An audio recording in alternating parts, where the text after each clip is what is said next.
Okay, let's take a look at this problem. And of course, the objective of this video is to review how to solve this problem.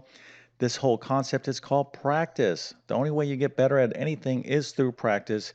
And we're going to be practicing your algebra skills. And of course, I'm going to be practicing mine, even though I've been doing this for decades. And the specific topic here is systems. Okay, so can you solve this system? This is stuff that you will learn in like a first year algebra course, maybe pre-algebra. But if you take an algebra, you should be able to solve this. Okay, so we're talking about a linear system. We have two variables, x and y, and there's a couple different methods you can use to solve this system. Okay, so I don't really care which one you use, but if you feel like you can solve it, okay, go ahead and pause the video and put your solution into the comment section. Now, there's kind of two primary algebraic techniques that you can use to solve this system. Okay, what are they? Okay, I'm asking you a question. If you know the answers to those, put that into the comment section as well. But there's actually a couple other techniques you can use to solve this system. And I'm going to talk about that here in a second. But we're going to focus on these two primary algebraic techniques. But I'm going to get to all of this in just one second. But first, let me quickly introduce myself. My name is John. I'm the founder of TabletClass Math. I'm also a middle and high school math teacher. I'm going to leave a link to my math help program in the description of this video. But if you are struggling in mathematics, whether it be algebra, geometry, it doesn't make a difference. If you feel like there's just something missing in your education, i.e., maybe you don't feel like you're getting enough instruction. Maybe you feel like you're just not good in math, or maybe you feel like you're not connecting with your teacher's teaching style. Whatever the case might be, I can help you out. I've been teaching math for decades. There's one conclusion I've come to, and that's effectively everyone can be excellent in mathematics. Okay, now I know that sounds kind of crazy, but really, you need to start believing in yourself. Okay, so I'm telling you right now, you can be far better in math than you think you possibly can, but you're going to also need to, beyond the desire to want to be good in math and the willingness to put in the work, you're going to need the right instruction. So I like to break math, when I teach math, down into little bite-sized, clear and understandable nuggets that people can get math, all people. Okay, so if you're at the middle school, high school, or even college level in terms of mathematics, I can help you excel in your respective math courses. Now, if you're preparing for any kind of test that has a math section on it, I'm talking about things like the GED, SAT, ACT, GRE, GMAT, ASVAB, AccuPlacer, ALEX exam, CLEP exam, teacher certification exam, on and on and on. You get the idea. I can help you prepare and pass those exams. If you homeschool, I can absolutely help you in your homeschool adventures. I have an excellent curriculum and homeschool courses. And if you don't have any math notes, I'm going to leave links to my math notes in the description of this video.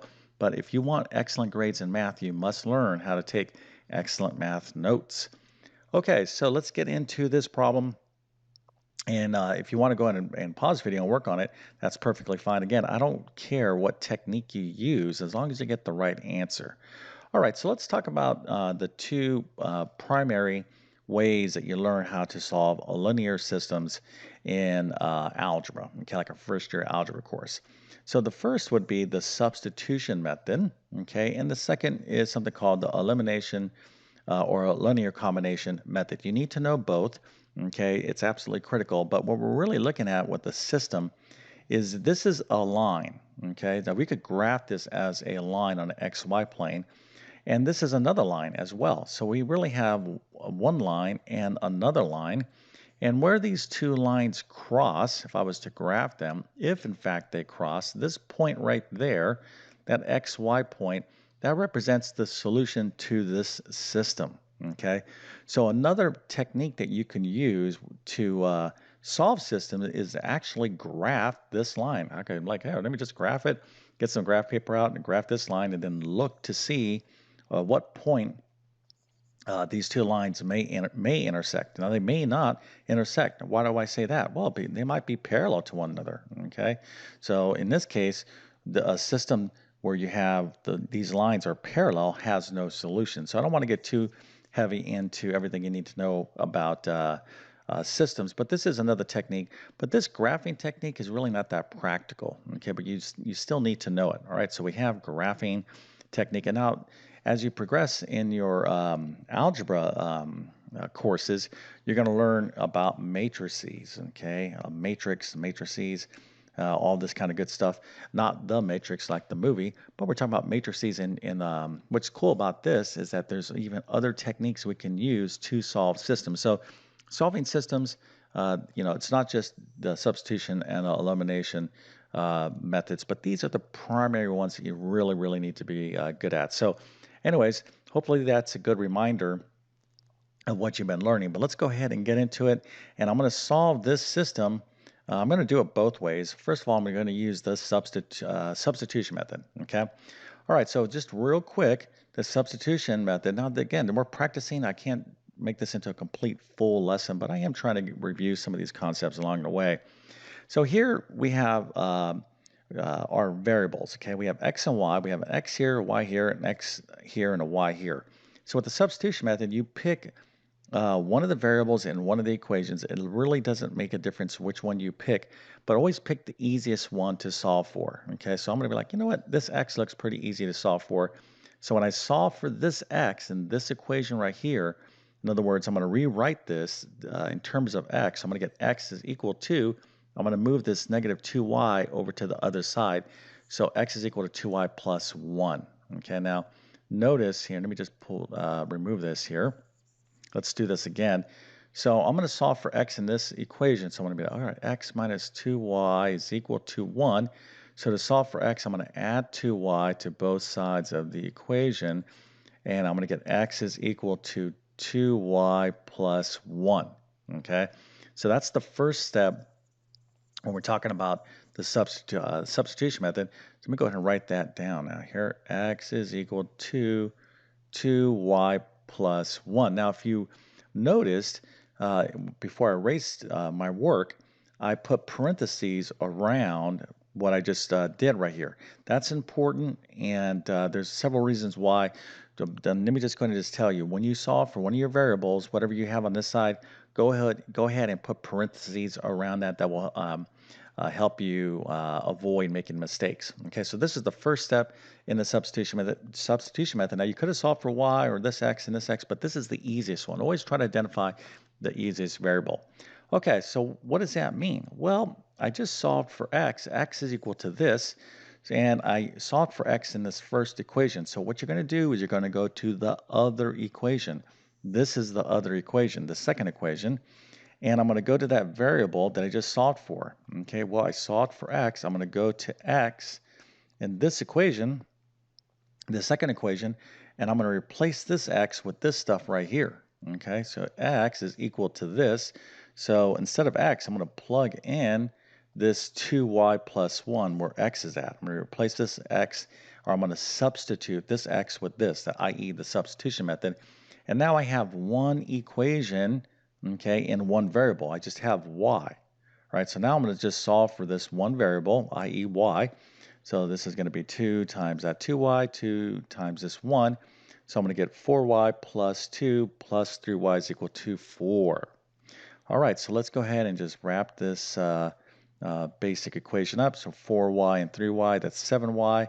I could subtract 2 from both sides of the equation, and I have 7y is equal to 2. I'm kind of not showing you all the steps here completely because this is basic algebra. So if you're not, up to speed on how to solve basic algebraic equations, you need to go back and review that. So hopefully you can kind of see my work here. So anyways, 7y is equal to 2. So to solve for y, I'm going to go ahead and divide both sides of the equation by 7. So y is equal to 2 over 7. Okay, this is the solution for y. Okay, so how do I get x? I got y. Well, to get x, okay, you want to go back to that original equation. So right here, this is your starting point. This is where you start, and this is also where you end the problem. Okay, so when we were doing the substitution method, we start here by solving for one variable x, and then we go ahead and plug in. So I got my y, but I need to go back and return to what I just did up here. Okay, x is equal to 2y plus x is equal to 2y plus 1 because I know what y is equal to. I just solved for it. So here I can solve for x by plugging in my answer for y. When I plug in my answer for y, I get x. This is the easiest way to do this. You could plug in your value in any one of these equations here, but this is the easiest way to do this. Okay, you want to kind of get this down. So anyways, if if you recall, we wrote down when we started this problem, x is equal to 2y plus 1. Great, I got y. Y is equal to 2 over 7, so I'm going to replace this y with 2/7. And when I do that, let's go ahead and solve for x. So 2 times 2 is 4 over 7 plus 1. What's 1? Well, I know I'm dealing with fractions here, so 1 is the same thing as 7 over 7. So I need to add these up. 4 sevenths plus 7 sevenths is 11 sevenths. And if you don't understand this, you need to watch some of my videos on fractions. And that's it. Okay, so here x is equal to 11 sevenths and y is equal to this. But what does that mean? Well, it means in our system here, okay, right here, these are two lines. These lines cross. Okay, there is in fact a solution at a particular xy point. Okay, what is that xy point? Well, it's our solution to our system here. So x, if you recall, we just solved, it was 11 over 7, and y is 2/7. So this is the solution to the system, which represents the point of intersection. Okay. All right, so how did you do? Did you get this right? Well, if you did, I must go ahead and give you a nice happy face with a good old 1982 Mohawk and an A+. All right, now, how did you do in terms of the elimination or the elimination or a linear combination method? If you got the same answer, be like, well, I did a different way. Or if maybe you didn't get this right and you want to see the other method, well, let's go ahead and take a look at it now. So I actually did this problem using the elimination method as well. So how does this work? Well, the elimination method, again, this is just a quick review. You're going to need to watch my full lessons or take a look at my algebra course. But basically the idea and the elimination method is we want to eliminate one of the variables. Okay, so how does that work? Well, I'm looking at this x and this 2x, and I'm like, you know what, let's eliminate the x variables. Okay, now the way you eliminate is we do what we call the combination, a linear combination. Basically, it's like a sandwich. I can take this, and I can scrunch all these, I can add these up in a column manner, okay? And I can get something new. In other words, I can add these down, and add these down. So this could be, if I just did this by itself, I would get 3x, I would get negative 2y plus y, or negative 2y plus 3y is y, and then 1 plus 4 is 5. So I come up with this new equation, 3x plus y is equal to 5, but this really has no utility for me. But when it comes to systems, I'm allowed to create all kinds of equations and do all kinds of stuff that I want to do. Okay, but if I'm going to do that, I'm like, well, I can, I want to do it where it's going to actually, help me to solve this problem. Okay. Now, remember in the substitution method, what we did was to do substitution so we could eliminate one of the variables. What we did, we solved for y first. We got an equation with all y's, and then we were able to get that solution, and then that's how we found x. Well, in this particular method, it's kind of the same thing, but we're going to eliminate one of the variables. Okay, so I'm going to eliminate the x here by multiplying this first equation by -2, because if this was a -2 right there, when I add down, this is 0. Okay, so I'm like, oh, okay. If I multiply this top equation by -2, remember in algebra, you can do anything you want to this equation. I can multiply this by 10, doesn't make a difference. As long as I multiply each term by this same number, it doesn't break the equation. Okay, I'm just rewriting it. So we're going to be smart about this. We're like, you know what, if I multiply this by -2, this would end up as a -2 right here. Okay, -2. And then when I added this down, this would be 0, and I would eliminate those x's, and then I would have a new equation with y's in it. Okay, so that's the whole idea behind the elimination method. All right, so again, if I'm going a little bit too fast for you, you're going to have to do some review. Tons of videos on this on my YouTube channel, and then of course I teach this thoroughly in my courses. All right, so let's go to this. So -2, and we got to just erase all this so we can get back to seeing what's exactly going on. So I decided I'm going to eliminate the x's by multiplying this first equation by -2, and I get -2x plus 4y is equal to -2. Okay, so each one of these terms is multiplied by -2. And now I got my original, my second equation down here, I'm going to keep that, and now I'm going to add down in a column manner, okay, with my new equation after multiplying by -2. So -2x plus 2x is 0. Perfect, okay, it eliminates those x's, and 4y plus 3y is 7y, and -2 plus 4 is 2. Now, if you look at this, this looks very familiar, right? 7y is equal to 2. We had this equation when I was doing the substitution method. Here I have y is equal to 2/7. Okay, so that is the same answer as we got previously.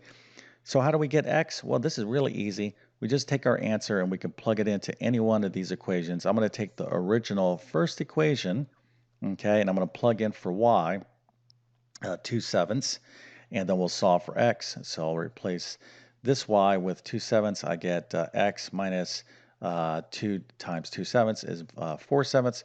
So to solve for x, I'm going to add 4/7 to both sides. So that's going to be x is equal to 1 plus 4/7. And when you do that fraction addition, you're going to get x is equal to 11/7, which of course is the same answer as we got with the substitution method. Okay. So both techniques are excellent. What happens with a lot of you out there is that you get partial to one of these techniques. You're like, I'm so good at the substitution method. I love it. I'm just going to do all my problems using substitution method. Don't do that, okay? Because you're going to need for two reasons. One, your teacher's going to want to see you do problems only with the substitution method and then only with the elimination method, because both techniques are excellent. So that's the first reason. You're going to have to show your skills on tests and quizzes with both techniques. The second reason is depending on the format of the problem, this technique comes in super handy. This is the easiest approach. And then in other problems, the easiest approach is the substitution method. So think of these as tools, okay? You can't be like, you know what, I love hammers and I'm just going to do everything with a hammer. Well, listen, sometimes you need a screwdriver, okay? And when you have both a hammer and a screwdriver, you can do more, okay? So in mathematics, these skills, you want to think of math skills as tools, all right? And hopefully this little practice problem helped you sharpen whatever tools that you might have. But, even if you didn't understand all this, as long as you learned something, well, then I think hopefully this video has been beneficial. And if that is the case, go ahead and help me out by smashing that like button. That's certainly beneficial to my YouTube channel. And speaking of YouTube, if you're not a subscriber, hopefully you will subscribe. I've been on YouTube for 10 plus years. I have over 1,000 plus math videos on my channel, basic stuff all the way through calculus and everything in between. So if you'd like my teaching style, please take advantage of all my content that I have made and I will be making, but my best math help will always be within my math help program. Okay, so with that being said, I definitely wish you all the best in your mathematics adventures. Thank you for your time and have a great day.